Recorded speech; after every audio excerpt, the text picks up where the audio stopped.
Shalom, saudara-saudara yang terkasih dalam Tuhan dimanapun saudara berada. Kiranya Tuhan memberkati kita hari ini.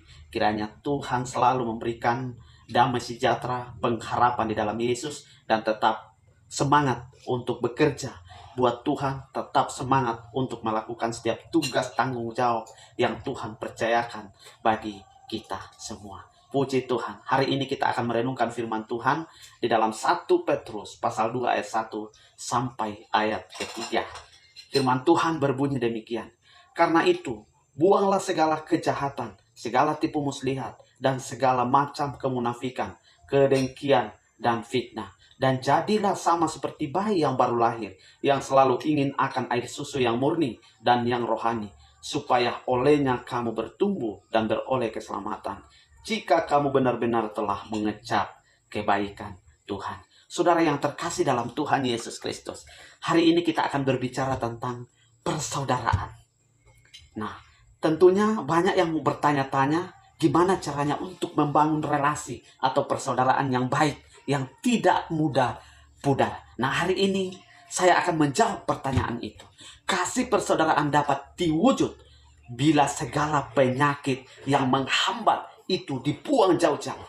Yakni segala apa? Kejahatan, tipu muslihat, kemunafikan, kedengkian, dan fitnah yang sering orang pelihara menghambat persaudaraan. Harus diakui bahwa tidaklah mudah membuang penyakit rohani ini. Saudara, terlebih sering kecenderungan manusiawi yang mewarnai pikiran, perkataan, dan sikap kita terhadap sesama saudara seiman.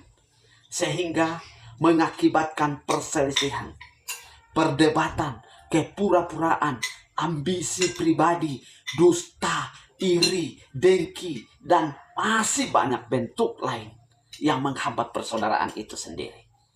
Menyadari adanya penghambat ini, marilah kita bersama memulai dari diri kita sendiri untuk membuang, sehingga kasih persaudaraan akan mengalir dari diri kita dan dirasakan oleh saudara seiman atau sesama kita selama kita masih ada di muka bumi ini.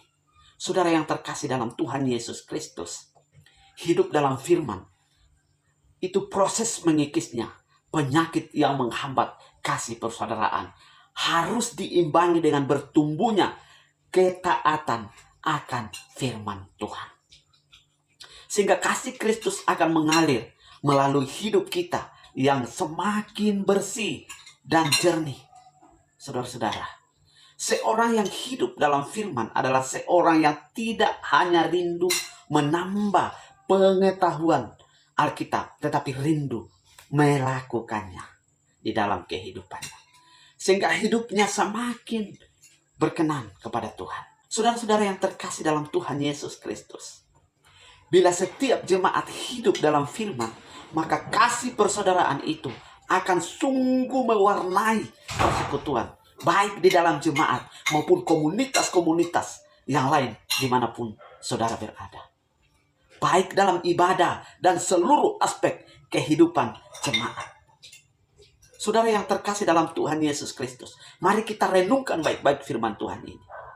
Mari kita kembali mengingat bagaimana kasih Tuhan terhadap saya dan saudara.